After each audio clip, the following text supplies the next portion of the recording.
Assalamu alaikum wa rahmatullahi ta'ala wa barakatuh. Chers frères et sœurs, cette fois-ci, nous passons maintenant à la sourate 6 du Coran, qui est appelée sourate al-An'am, c'est-à-dire les bestiaux. Et Allah subhanahu wa ta'ala, il l'a révélé au prophète à la Mecque, c'est pourquoi cette sourate est appelée Al-Makiyya. Donc c'est une sourate qui a été révélée à la Mecque. Elle est composée de 165 versets, chers frères et sœurs. Allah subhanahu wa ta'ala, il a voulu, à partir de cette sourate, justifier que lui, il est le créateur des bestiaux. Alors, pourquoi? Parce que les mécréants, dans le temps, ils avaient une prétention qui était que il y a des bestiaux qui sont réservés à leur Dieu, ou disons à leur divinité, et d'autres étaient pour Dieu.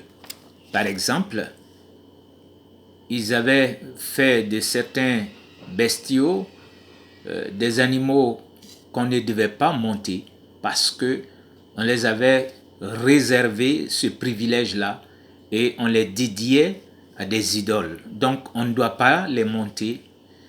Il y a d'autres, pour les immoler, on ne devait pas invoquer le nom de Dieu. C'est Satan qui insuffle ces choses pareilles dans leur esprit. Et ainsi, ils croyaient à ça.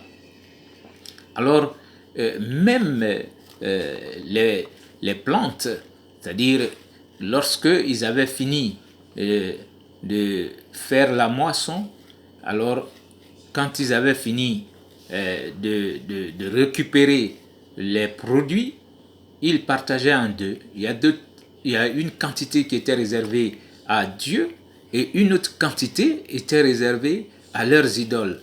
Et en les ramassant du champ, c'est-à-dire comme le blé par exemple, la quantité qui était à Dieu, lorsque cette quantité-là, par inadvertance ou même par erreur, s'ajoutait à la quantité qui était réservée pour leurs idoles, il n'y avait pas de mal pour cela.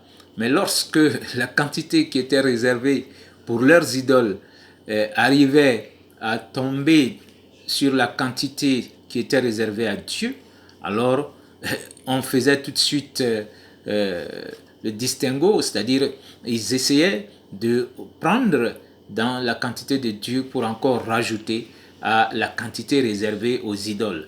Donc ces pratiques-là, ce sont des pratiques que eux ils avaient gardées. C'est-à-dire ils avaient la notion de Dieu, mais ils ne connaissaient pas Dieu comme ça se devait. Alors il y avait tout pouvait se manger. Par exemple, lorsque une brebis mettait bas et que c'était une femelle, alors c'est les hommes qui pouvaient manger de cet animal qui est né. Parce que pour eux, les femmes ne doivent pas en manger. Alors qui vous a dit cela? Ou bien quand la brebis mettait bas et que le nouveau-né était arrivé mort, en ce moment, les femmes et les hommes pouvaient en manger. Ou bien si c'était une femelle, en ce moment, on pouvait permettre aussi aux femmes d'en manger.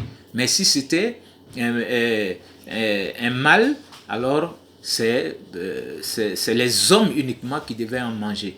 Donc ces pratiques-là sont décriées par Allah subhanahu wa ta'ala dans cette partie du Coran.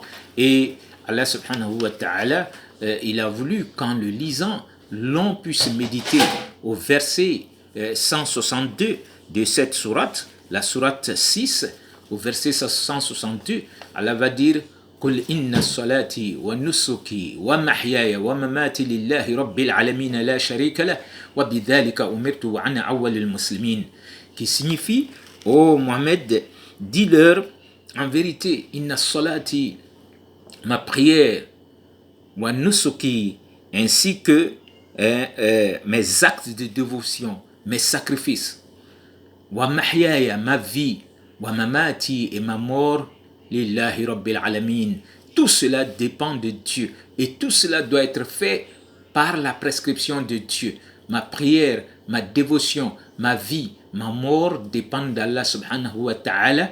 Et si je dois prier comme Dieu l'a prescrit. Si je dois immoler, je dois faire l'immolation comme Dieu l'a prescrit. Si je dois faire des sacrifices, ça doit être fait par les moyens que Dieu a décrits dans son livre et que le prophète nous a mieux expliqué. Si je dois vivre, je vis pour Dieu. Et si je dois mourir, je meurs parce que Dieu l'aura décidé. Inna salati wa nusuki wa mahyaya wa mamati lillahi rabbil alamin la sharika la. Il n'a point d'associé. Wa bidhalika umirtu. Voilà ce qui m'a été recommandé comme ce qui a été recommandé à tous mes prédécesseurs comme messagers et prophètes.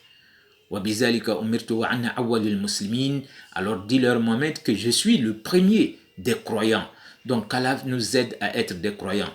Mbalma slamo Qur'ana solan worona abe fawle mako suratul an'am.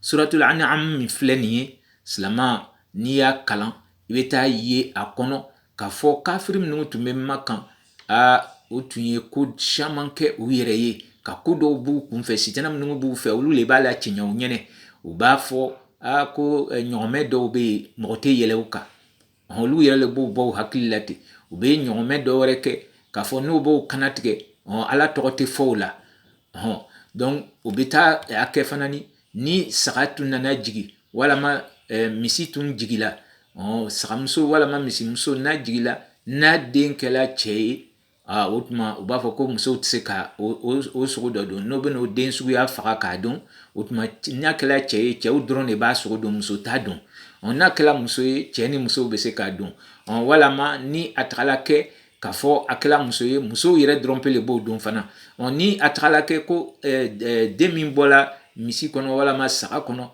o sanne nana o wakati sa ba foko cheni muso bebe se ka don nu baram nu flenie nu tunye sitana ka barale ka ula chinya unyakoro ubo uluguke utma amba dali Allah ta'ala fe ala kan la se ko slamayanma utma mogote ko boy ikunfe an ka dina ni kono ni jogo dot mbo la fanani nu ye suman sene o be banka suman nu ye o bina na suman ke wakati mina akela maleo akela femi sa o ba foko ala taleni anga jow talebeni nu be ka cheka bo furu kono ni ala tanyi do bona o ka jow taka o to ke problem yi ngani o ta jow tanyi do bona ala tala o be o samaka bola ko saumina alata nyine bona joutaka utma ateke ko juge mene alata nyin bona joutaka obo fara joutaka ti nu bara bela jeni ko fonbe sola ne kono ala bena